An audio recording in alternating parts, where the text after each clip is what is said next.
Company, یہ رہا آپ کا 10واں فراڈ۔ مولوی صاحب، آپ کی حالت بھی کس قدر قابل رحم ہے۔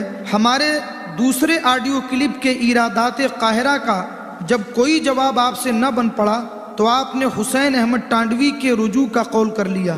سامعین کرام، میں نے اپنے دوسرے آڈیو کلپ میں محمد ابن عبد الوہاب اور اس کے گروہ کے بارے میں گنگوہی جی اور ٹانڈوی جی کے الگ الگ متضاد نظریات کو سامنے رکھ کر اس مولوی کو للکارا تھا اور پوچھا تھا کہ ایک طرف محمد ابن عبد الوہاب کو گنگوہی جی عامل بالحدیث، متبع سنت اور اس کے پیروکاروں کو عمدہ عقائد کا حامل قرار دیتے ہیں، اور دوسری طرف دیوبندی شیخ الاسلام ٹانڈوی جی الشہاب الثاقب والی عبارت میں اس کو ظالم، فاسق، گستاخ، مکفر المسلمین قرار دیتے ہیں۔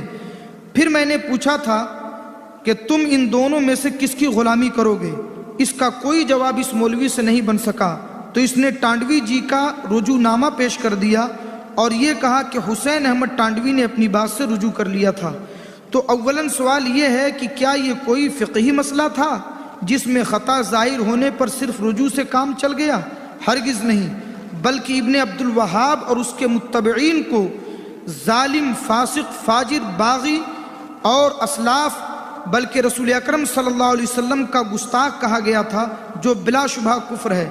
تو اگر واقعی حسین احمد ٹانڈوی نے رجوع کر لیا تھا تو اپنے دارالافتاء کے مفتیوں سے پوچھ کر بتاؤ کہ اگر کسی مسلمان پر ظالم، باغی، مسلمانوں کا مباح الدم اور گستاخ رسول ہونے کا الزام لگا دیا جائے اور پھر الزام لگانے والا اپنے قول سے رجوع کر لے تو کام چل جائے گا، یا اس شخص پر توبہ اور تجدید ایمان بھی ضروری ہے؟ ثانیاً یہ بھی بتاؤ کہ اگر بقول تمہارے حسین احمد ٹانڈوی نے رجوع کر لیا تھا تو کیا المحنت کی تصدیق و تائید کرنے والے تمہارے اس وقت کے تمام اکابرین نے بھی رجوع کر لیا تھا؟ اور میں نے اس کلپ میں اس تعلق سے جتنے حوالے پیش کیے ہیں، کیا ان تمام مفتیوں اور مولویوں نے بھی رجوع کر لیا تھا؟ اگر واقعی رجوع کر لیا تھا تو سب کا رجوع نامہ پلس توبہ نامہ بھی پیش کرو، اور اگر نہیں اور واقعی ایسا نہیں تو حسین احمد ٹانڈوی کے رجوع سے کیا فرق پڑتا ہے؟ ہمارا سوال تو اب بھی تمہارے سر پر بعین ہی مسلط ہے۔ مولوی صاحب، دامن چھوڑانے سے کام نہیں چلے گا۔ اب آئیے آپ کی امید کے آخری قلعے کو بھی ہم مسمار کر دیتے ہیں۔